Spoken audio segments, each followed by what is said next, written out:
Assalamualaikum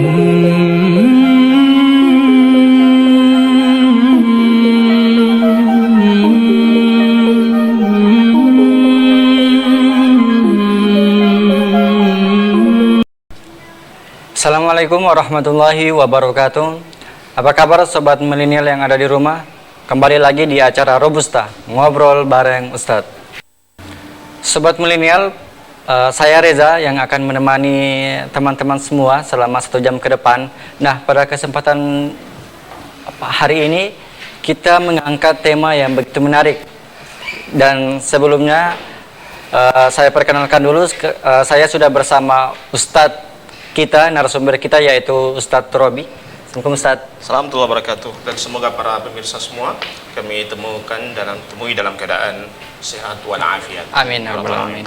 Nah, pada kesempatan hari ini kita mengangkat tema yang berjudul transaksi valuta asing, surgaku atau nerakaku. Nah Ustadz, mengawali obrolan kita pada sore hari ini, mungkin bisa kalau kita perhatikan ya, umat Islam saat ini selalu melakukan muamalah sesama manusia. Nah, menurut Ustadz, muamalah apa saja yang dibolehkan dalam Islam, Ustadz? Oke. Bismillahirrahmanirrahim. Alhamdulillah wassalatu wassalamu ala Rasulillah wa ala alihi wa sahbihi wa man tabi'ahum bi ihsanin ila yaumiddin wa ba'd. Para pemirsa Mimoza TV, dalam acara Robusta, ngobrol bareng Ustadz yang insya Allah dimuliakan oleh Allah Subhanahu wa Ta'ala.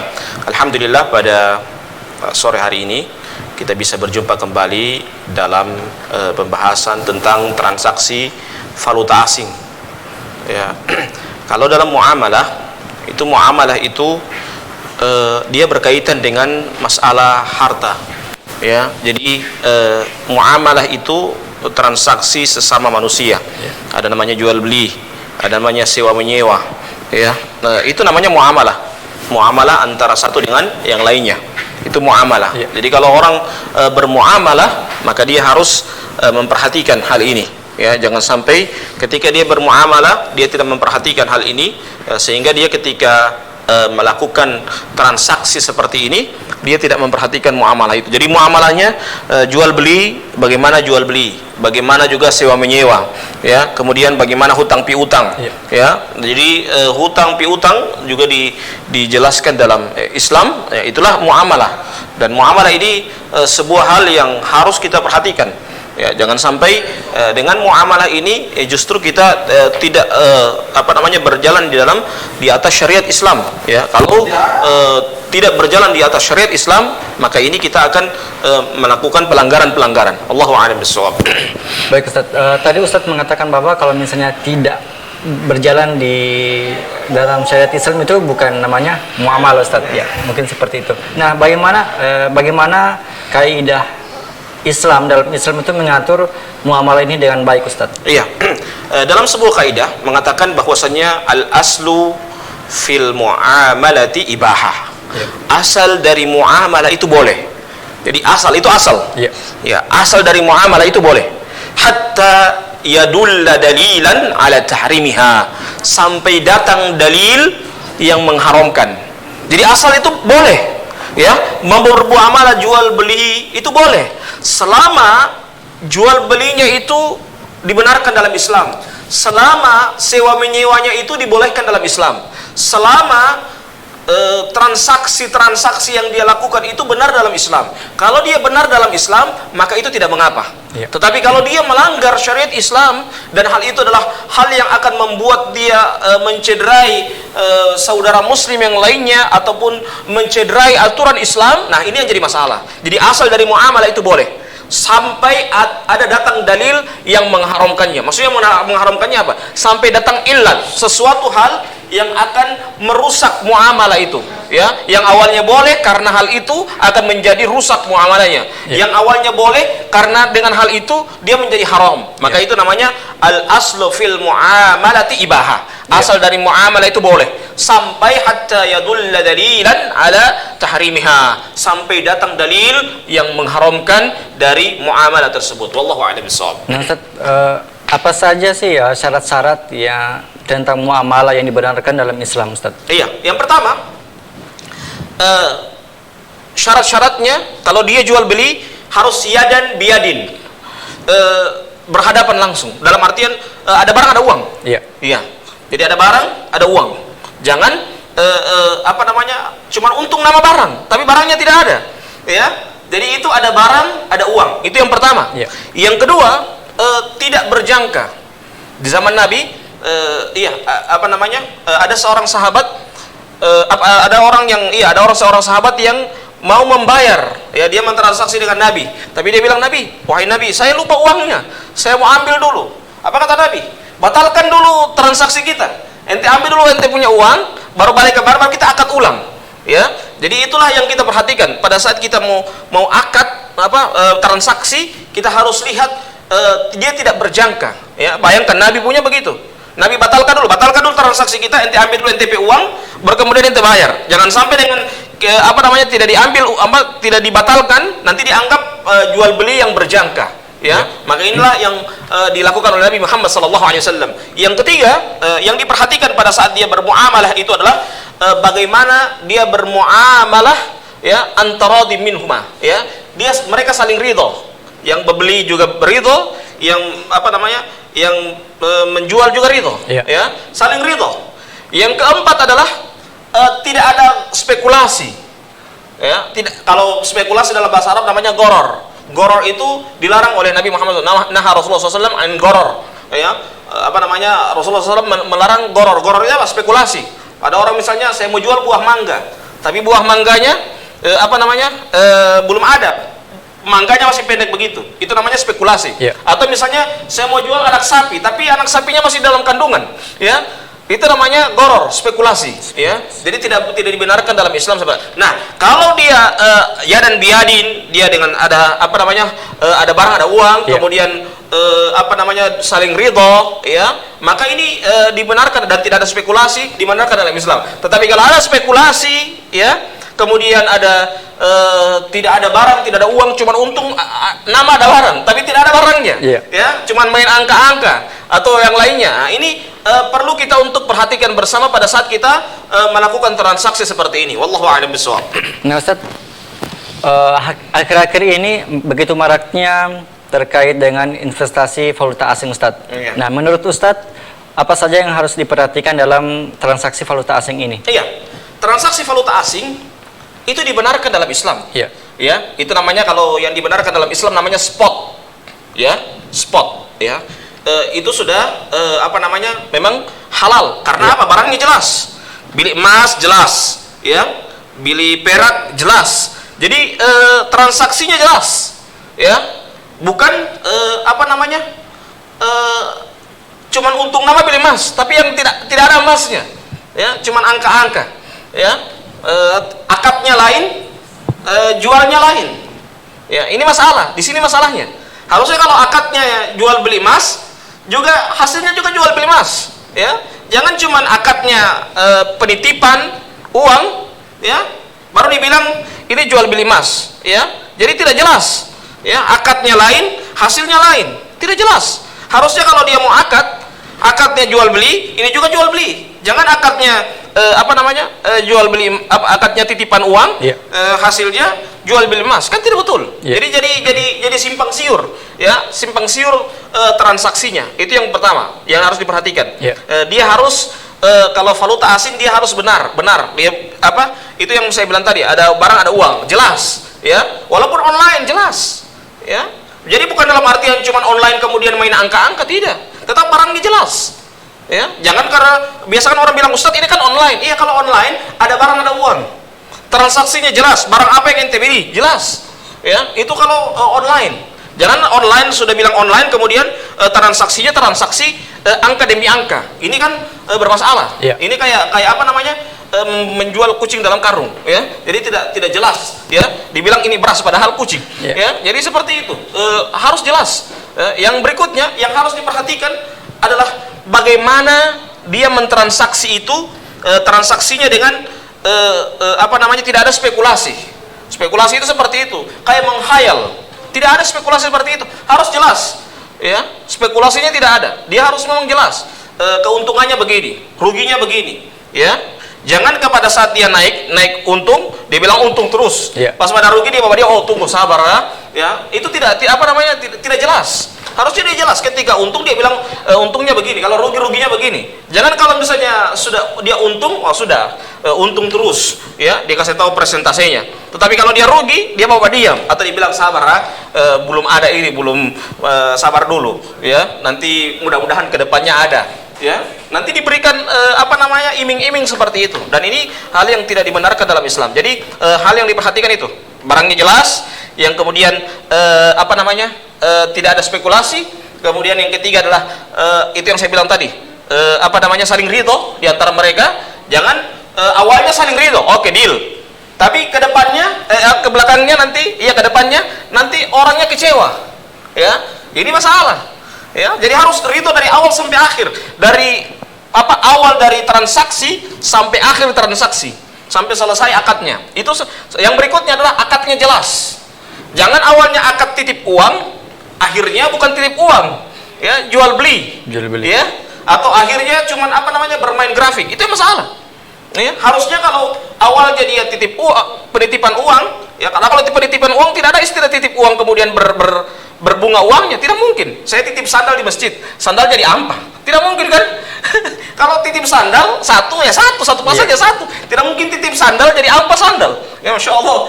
Kalau misalnya penitipan seperti ini jelas akan ada model-model orang pasti akan senang untuk menitip, dan ini hal yang tidak dibenarkan karena transaksinya sudah beda. Yang awalnya penitipan sudah jadi jual beli, dan jual belinya juga tidak jelas. Ya, jual belinya adalah jual beli barangnya tidak ada, cuman main di angka-angka. Nah, inilah yang harus kita perhatikan. Tapi apakah itu kalau misalnya sudah terjadi perbedaan seperti itu, mana yang salah itu Ustaz? Apakah yang mentransaksi itu atau yang kedua pihak? Dua-dua salah. Dua-dua salah. Iya, yang menitip uang juga salah, yang bermain juga lebih salah. Ya, yang menitip uang dia tidak teliti. Harusnya dia teliti. Sebelum dia transaksi dia teliti dulu. Ini benar bagaimana sistemnya, bagaimana transaksinya. Ya harus jelas. Ya, dalam muamalah itu harus jelas. Karena ini makanya Nabi Muhammad SAW mengatakan apa? La ya'ti 'alan nasi zamanun, akan datang kepada manusia ini suatu zaman, ya. La yubalil mar'u bima akhadal mal, ya. Manusia itu, seseorang itu tidak akan memperhatikan lagi, tidak akan melihat lagi, tidak akan peduli lagi seseorang itu dari mana dia mengambil hartanya, amin halal atau min haram, atau itu dari halal, ya, apakah itu dari halal ataupun yang haram, ya. Jadi itu Nabi sudah menggambarkan akan datang suatu zaman yang dimana orang itu lagi sudah tidak memperhatikan, yang penting banyak, yang penting kaya mendadak, yang penting persentasenya, lipatan uangnya banyak. Orang tidak lagi lihat apakah halal ataupun haram, ya. Kan kalau dalam Islam itu yang dilihat keberkahan uangnya. Apalah arti uang yang banyak kemudian tidak berkah? Apalah arti uang banyak kemudian bukan hasil yang dihalalkan dalam Islam, ya? Mendingan kita biar cuman sedikit kemudian hal yang dihalalkan, ya, biar cuman makan ubi tapi dihalalkan, itu lebih bagus daripada banyak, ya, sudah berlipat, bahkan ada yang jual hartanya, ya, jual semua asetnya untuk mencari harta yang demikian. Ini yang harus kita perhatikan bersama. Baik, wallahu a'lam bishawab. Baik Ustaz, ini ada pertanyaan lagi Ustaz. Dalam dunia valuta asing itu Ustaz ada istilah namanya forex, ada global kapitalis. Nah, menurut Ustaz, apakah istilah ini dibenarkan dalam Islam? Iya, kalau forex itu saya bilang tadi. Kalau forex, ya, itu kan transaksi valuta asing. Forex dibenarkan, halal. Fatwa ulama halal. Forex yang jadi masalah itu adalah transaksi, kenyataannya bukan forex. Kenyataannya bukan jual beli valuta asing. Cuman main angka, itu masalah. Di situ masalahnya. Ya, kalau forex halal, silakan lihat di fatwa-fatwa ulama halal, spot halal. Yang jadi masalah itu adalah ketika orang, ya, dia jual beli transaksinya cuma atas nama forex. Itu seperti miras ditaruh di botol minuman air, ya. Jadi seorang anggap ini air. Padahal minuman keras, ya, kayak begitu modelnya. Jadi orang anggap ini forex padahal bukan forex. Padahal ini hanya transaksi spekulasi, transaksi perjudian yang orang tidak tahu, dia bermain grafik dan sebagainya. Nah, ini yang masalah, di situ masalahnya. Ya, jadi harus kita perhatikan bersama. Kalau forex, ya, jadi kita lihat transaksinya benar-benar apakah dia jual beli emas benar atau tidak. ya, akadnya bagaimana? Akadnya jual beli emas atau akadnya penitipan uang?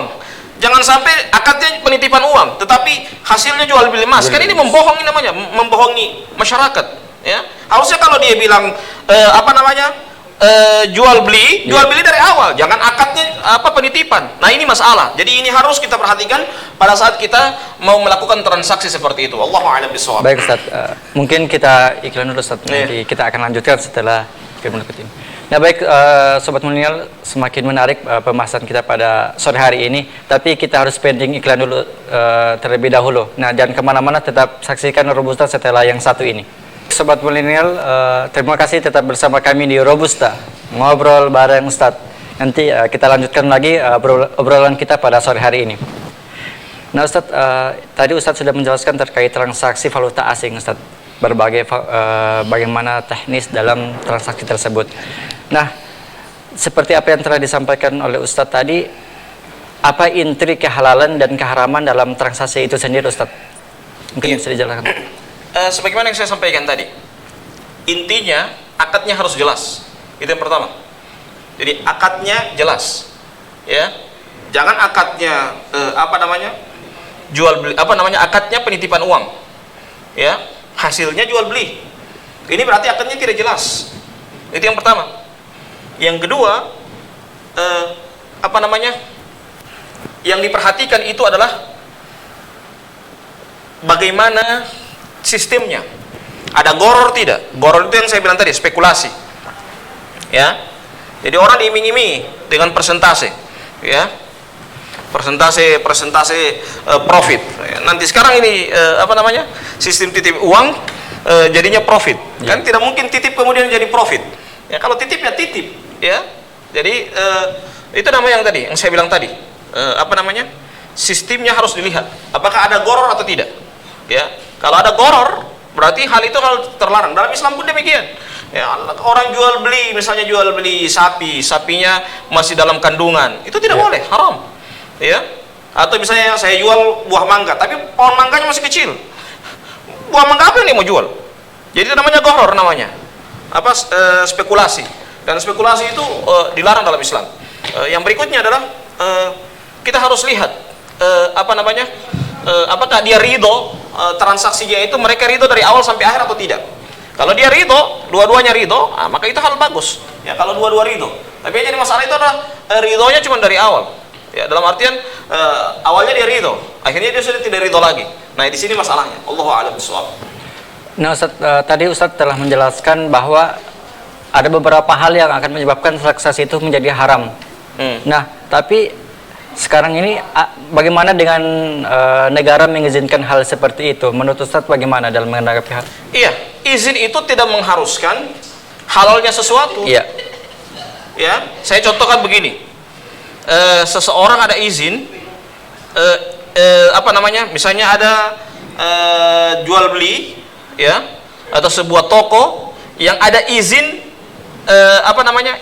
jual beli miras. Apakah ada izin, dengan ada izin tersebut menjadi halal miras? Kan tidak. Jadi toko ada izin menjual miras. Apakah dengan ada izin itu kemudian miras jadi halal? Tidak. Atau misalnya atau seperti sekarang, izinnya pijat, tetapi yang di dalamnya apa? Pijat plus atau prostitusi. Apakah dengan ada izin pijat itu kemudian jadi prostitusi jadi halal? Jadi tidak seperti itu. Jadi kita harus lihat, izin itu tidak mengharuskan dalam Islam jadi boleh. Tidak. Jadi izin itu cuma izin saja. Ya, seperti saya bilang tadi, toko jual miras, ada izin. Toh? Apakah dengan ada izin itu kemudian miras jadi halal? Tidak. Atau misalnya izin pijat. Apakah dengan izin pijat itu kemudian prostitusi jadi halal? Tidak. Tetap prostitusi tetap haram. Ya, miras tetap haram. Ya, bukan dalam artian ketika ada izin kemudian semua jadi boleh. Tidak seperti itu. Ya, jadi kita harus lihat pandangan negara dan pandangan Islam. Ya, jadi tidak semuanya yang ada izin dalam negara itu dibenarkan dalam Islam. Ya, jadi seperti tadi izin miras, ya, tidak mengharuskan bahwa miras itu jadi halal. Toh, begitu juga izin pijat. Pijat itu jadi izin. ya, sudah mengajukan izin bahwa itu pijat itu punya izin, tetapi yang di dalamnya adalah prostitusi, ya itu tidak dibolehkan dalam Islam. Jadi itu yang harus kita perhatikan pada saat ada izin seperti itu. Allahu a'lam bishawab. Tadi Ustadz mengatakan bahwa sudah menyentil berbagai tentang haram. Nah Ustadz, tapi padahal di situ ada dilakukan transaksi jual beli, itu bagaimana Ustadz? Iya, jual belinya harus jelas, barangnya harus jelas, ya. Jangan cuma namanya jual beli tapi barangnya tidak ada. Misalnya antum kan titip sama saya uang, ya, baru transaksi awal saja sudah salah, bahasa titipan. Saya jual beli, kan beda transaksinya. Harusnya ketika dia memberikan transaksi jual beli, ya harus dari awal jual beli. Ente bilang, tolong belikan saya emas, ya, nanti dijual pada saat demikian, kan begitu. Dan beda antara tukar uang itu dengan transaksi jual beli, beda. Kalau tukar uang itu sesuai kebutuhan, tetapi kalau orang melakukan transaksi seperti ini, investasi seperti ini kayak orang yang bertaruh. Dia beli pada saat harga turun, dia simpan, tunggu harga naik, jual. Ini kayak orang bertaruh, ya. Ini kayak orang bertaruh. Kalau diberi alasan bahwa ini adalah investasi asing dan jual beli di pasar global, ya betul. Tapi caranya itu yang tidak dibenarkan dalam Islam. Kalau dia jual belinya jual beli yang jelas, ya, barangnya jelas dan dia juga jual belinya jelas. Ya. Jadi seperti itu. Allahu a'lam bishawab. Nah kalau misalnya orang selalu meninjau ya di lapangan, ini banyak orang-orang sukses dalam transaksi seperti ini Ustadz, selalu menyedekahkan uangnya ataupun itu ke dalam majelis-majelis taklim. Dan apakah kita bisa menerima sedekah itu Ustadz? Iya, sekarang begini. Apakah dengan ada sedekah dari hasil seperti itu menjadi boleh? Tidak boleh, tetap haram. Saya misalnya dapat penghasilan dari miras, ya. Apakah ketika saya sedekahkan sama antum, saya menjual miras jadi boleh, jadi halal? Tidak, tetap haram. Jadi menyedekahkan sesuatu dari hal yang tidak dibenarkan dalam Islam tetap haram. Bukan dalam artian ketika dia bersedekah kemudian jadi boleh, tidak, tetap tidak boleh, hukumnya haram. Jadi itu yang harus diperhatikan pada saat kita melakukan transaksi, ya. Kalau dia transaksinya harus jelas, ya, dia harus benar-benar memperhatikan transaksi itu. Jadi bukan dalam artian ketika dia bersedekah di majelis taklim, sedekah di sepak bola, sedekah di tempat-tempat kemudian dia sedekah seperti itu kemudian jadi boleh semuanya, tidak, ya, tidak seperti itu. Tetap kalau dia bersedekah dan hasil dari hal itu tidak dibenarkan dalam Islam. Tapi bisa diterima oleh majelis tersebut, ya. Kecuali kalau bisa diterima kalau hal itu adalah penghasilan dari selain dari itu.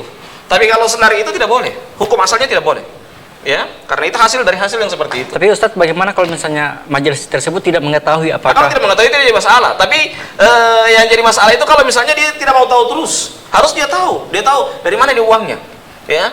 Minimal bukan dia cari tahu juga, cuman dia tahu, oh sumbernya dari sini, ya, dia akan tahu, dengan sendirinya dia akan tahu. Nah itulah harus kita perhatikan bersama, kita harus kaji, ya. Jadi mengkaji hukum itu perlu, ya, supaya benar-benar kita menghukumi sesuatu itu benar-benar sesuai dengan syariat Islam, ya. Jadi seperti itu. Allahu a'lam bishawab. Nah, apa saran Ustadz terkait kepada masyarakat? Karena memang kalau kita melihat bahwa banyak masyarakat melakukan transaksi dan agar bisa kaya mendadak itu mungkin bisa Iya, saran saya begitu. Kalau mau transaksi, ya, kalau itu untuk mensejahterakan rakyat dan itu halal, kenapa tidak kita harus dukung?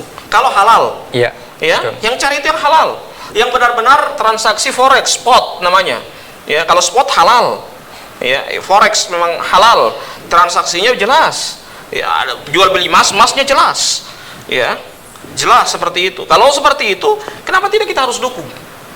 Ya, halal, mensejahterakan rakyat, jelas halal. Tapi yang jadi masalah, casingnya forex, tapi isinya bukan forex, isinya judi, ya itu masalah, ya. Tapi sekarang Ustadz spekulasi, isinya spekulasi, ya. Ini tidak boleh dalam Islam, ya. Itu jadi masalah. Cuman casing, ya, itu yang saya bilang tadi, miras ditaruh di gelas. Di botol air minum yang halal. Akhirnya dianggap ini miras ini jadi halal, padahal tetap haram, iya kan? Jadi analogi sederhananya seperti itu. Jadi kita harus perhatikan bersama, ya. Sama yang tadi orang bersedekah, sama dengan cuci kain dengan kencing, ya. Nah, iya. Tujuannya baik untuk bersedekah, tapi dengan hal yang seperti itu tidak dibenarkan dalam Islam. Allahu a'lam bishawab. Tapi sekarang Ustadz, banyak masyarakat yang belum tahu tentang hal-hal seperti itu. Ustadz, itu bagaimana Ustadz? Itulah pentingnya kita harus bertanya kepada para ulama, ya, bertanya kepada orang yang mengetahui, bertanya, diskusi, ya, diskusi. Jangan mengambil kesimpulan sendiri. Jangan kita mengambil keputusan sendiri, ya. Makanya Nabi sudah mengkhabarkan kepada kita, ya, la ya'ti 'alan nasi zamanun la yubali bima akhadha al-mal. Ya, akan datang suatu zaman, seseorang itu tidak akan mengetahui dari mana seorang itu tidak peduli, la yubalil mar'u bima akhadha al-mal. Ya, seseorang itu tidak akan peduli dari mana dia mendapatkan hartanya, mengambil hartanya, amin haram atau halal. Ya, atau apakah itu dari haram ataupun dari halal. Orang tidak peduli lagi. Yang penting uangnya banyak, yang penting kaya mendadak, yang penting tiap hari ambil mobil. Ya, dia tidak tahu dari apakah hal itu hal yang halal atau hal yang haram. Itu yang jadi masalah. Jadi harus kita teliti baik-baik, kita harus perhatikan baik-baik. Kalau itu benar, kita ambil, kita dukung. Kalau itu halal, kalau itu halal, kalau itu benar-benar seperti spot, benar-benar forex, maka kita dukung. Spot nih, ya. Jadi bukan itu yang saya bilang tadi, bukan casingnya forex atau spot kemudian isinya bukan forex, bukan spot. Nah, itu masalah. Itu yang maksud saya. Jadi harus diperhatikan baik-baik. Wallahu a'lam bishawab. Baik, Ustaz. Baik, sobat milenial, mungkin kita pending iklan dulu, jangan kemana-mana, tetap saksikan Robusta setelah yang satu ini. Baik, sobat milenial, terima kasih tetap bersama kami di Robusta, ngobrol bareng Ustadz. Kita lanjutkan obrolan kita pada sore hari ini. Baik Ustadz, di masyarakat banyak kedapatan masyarakat ini selalu menjual kebun yang telah digarap bertahun-tahun dan rumah yang telah ditinggali bertahun-tahun.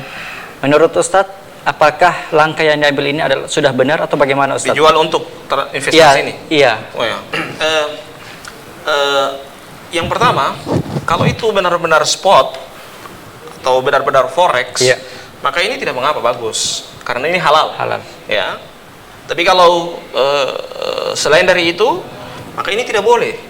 Kasihan hartanya yang cukup banyak, kebun yang dia sudah garap bertahun-tahun, kemudian dia ambil, dia jual untuk mengikuti hal yang diharamkan oleh Allah. Ini tidak boleh. Ya. Jadi kita perhatikan, apakah harta yang dia miliki selama ini, yang dilakukan selama ini, apakah hal itu hal yang yang dia jual itu untuk melakukan investasi ini, apakah benar-benar forex atau tidak, benar-benar spot atau tidak. Kalau benar-benar spot, ya ini halal, ya. Tetapi kalau yang yang tadi, yang saya bilang tadi, cuman untuk nama forex, ya, seperti tadi, minuman keras, tetapi diisi di botol air minum, ya. Jadi seakan-akan halal, padahal haram, ya. Jadi perjudian dikasih nama forex. Nah, itu masalah. Ya. Atau misalnya yang ada spekulasi dikasih nama forex, ya. Ini tidak boleh, ini haram hukumnya. Ya, ini haram hukumnya. Allahu a'lam bishawab. Nah, tadi Ustadz menjelaskan bahwa ada yang haram, Ustadz. Nah, tapi dari fatwa MUI ada yang dihalalkan, Ustadz. Nah, itu kenapa Ustadz mengambil pendapat yang haram, Ustadz? Bagaimana? Iya, saya mengambil fatwa yang mengambil yang haram bukan karena saya mengharamkan, ya, tetapi fatwa yang diambil yang halal itu tidak sesuai dengan praktek di lapangan. Itu masalahnya. Di situ masalahnya. Praktek di lapangan bukan forex. Praktek di lapangan bukan spot. Tapi praktek di lapangan itu sistem spekulasi. Praktek di lapangan itu sistem perjudian. Itu yang jadi masalah. Ya, mereka bertaruh dengan grafik itu, ya. Jadi kalau misalnya mereka katakan ini jual beli emas, harus jelas emasnya mana, ya. Kemudian yang berikutnya, kalau dia jual beli jual beli emas toh. Baru kemudian kalau dia benar-benar jual beli mata uang misalnya, mata uang yang dia beli tujuannya apa? Jadi mata uang ini cuma dijadikan sebagai tangga untuk dia bermain. Dia bukan jual beli mata uang sebenarnya. Dia cuma mau bertaruh. Dia jual beli mata uang itu ketika turun dia beli, ya. Ketika naik dia jual lagi banyak-banyak. Nah, itu masalah. Di situ masalahnya. Jadi di situ masalahnya, ya. Kalau misalnya saya ke Arab Saudi beli real, saya tidak tunggu uang turun dulu. harga uang turun atau tunggu harga uang naik. Tidak ada begitu. Kecuali kalau di yang terlihat itu kalau money change-nya beda-beda harganya. Kalau memang di tempat money change itu harganya memang benar-benar benar jelas. Misalnya 1 real 2.500 atau 3.500. Iya. Jelas. Ada yang memang harganya agak naik di di tempat-tempat tertentu harganya naik. Iya. Ya. Jadi tapi harga umum itu sama semuanya. Tidak ada harga kita beli tunggu harga naik turun. Ya, tidak ada mungkin karena dia asasnya asas kebutuhan, ya. Kita beli itu bukan karena kita mau jual beli cuman sekedar nama beli mata uang, yeah. tapi cuman jual beli. Itu di situ masalahnya. Di situ yang harus kita perhatikan bersama pada saat kita melakukan transaksi seperti ini. Wallahu a'lam bishawab. Apakah pendapat Ustadz yang Ustadz sampaikan tadi itu merupakan pendapat Ustadz Robi sebagai anggota Fatwa MUI Bualemo atau hanya pendapat pribadi Ustadz? Kebetulan ya saya sebagai komisi fatwa MUI secara kebetulan, tapi itu sudah kami teliti, jadi fatwanya halal forex yang spot, ya. Tapi kalau cuman atas nama forex tapi bukan spot, nah itu masalah, situ haram, ya. Jadi saya mengharamkan karena tidak sesuai dengan fakta di lapangan, tidak sesuai dengan praktek forex yang sebenarnya, itu haram, ya. Di situ masalahnya. Berarti ini pendapat sendiri Ustaz, pribadi? Bukan pribadi, tapi itu sudah peneliti, kita sudah rapat, sudah meneliti secara lebih lanjut dan dan itu dari rapat saya punya pendapat pribadi. Berarti begini, beda antara spot forex dengan selain forex. Maksudnya prakteknya bukan forex, itu beda transaksinya, ya, beda hukumnya. Kalau spot atau forex itu halal, fatwa MUI-nya jelas, ya. Tapi kalau forex atas nama forex padahal bukan forex, ya maka ini haram. Allahu a'lam bishawab. Baik Ustaz, berhubung Ustaz pada sore hari ini kita sudah berada di penghujung acara Ustaz, mungkin Ustadz ada nasihat yang bisa diberikan kepada sobat milenial yang ada di rumah untuk menutupi acara pada sore hari ini Ustadz? Iya, yang pertama kepada para pemirsa semua, kita ketika mau mencari harta kita harus melihat halal atau haramnya dulu. Karena ini kata Nabi Muhammad SAW, la tazulu qadam 'abdin yaumal qiyamah hatta yus'ala an arba'. Tidak akan bergeser kedua kaki seorang hamba sampai dipertanyakan 4 hal. Di antaranya kata Nabi Muhammad SAW, an malihi min aina iktasabahu wa fima anfaqah. Tentang hartanya yang akan dipertanyakan oleh Allah Subhanahu wa taala 2 hal. Dari mana dia dapatkan dan kemana dia salurkan hartanya itu. Jadi 2 hal ini yang kita perhatikan pada saat kita mau memperhatikan harta kita. Jadi harta kita harus perhatikan baik-baik dari mana dan kemana, ya. Akadnya harus, yang kedua, akadnya harus jelas. Kalau kita jual transaksi dengan orang harus jelas akadnya, ya. Jangan seperti yang saya sampaikan, akad dari awal titipan uang, hasilnya bukan titipan uang lagi, tapi cuma jual beli, ya. Jual belinya pun cuma angka-angka, tidak jelas. Ya. Jadi harus kita lihat, apakah dia bilang jual beli emas, mana emasnya, mana bukti dia jual beli emas. Harus jelas, ya, harus jelas transaksinya. Ya, yang ketiga harus sama-sama ridho dari awal sampai akhir.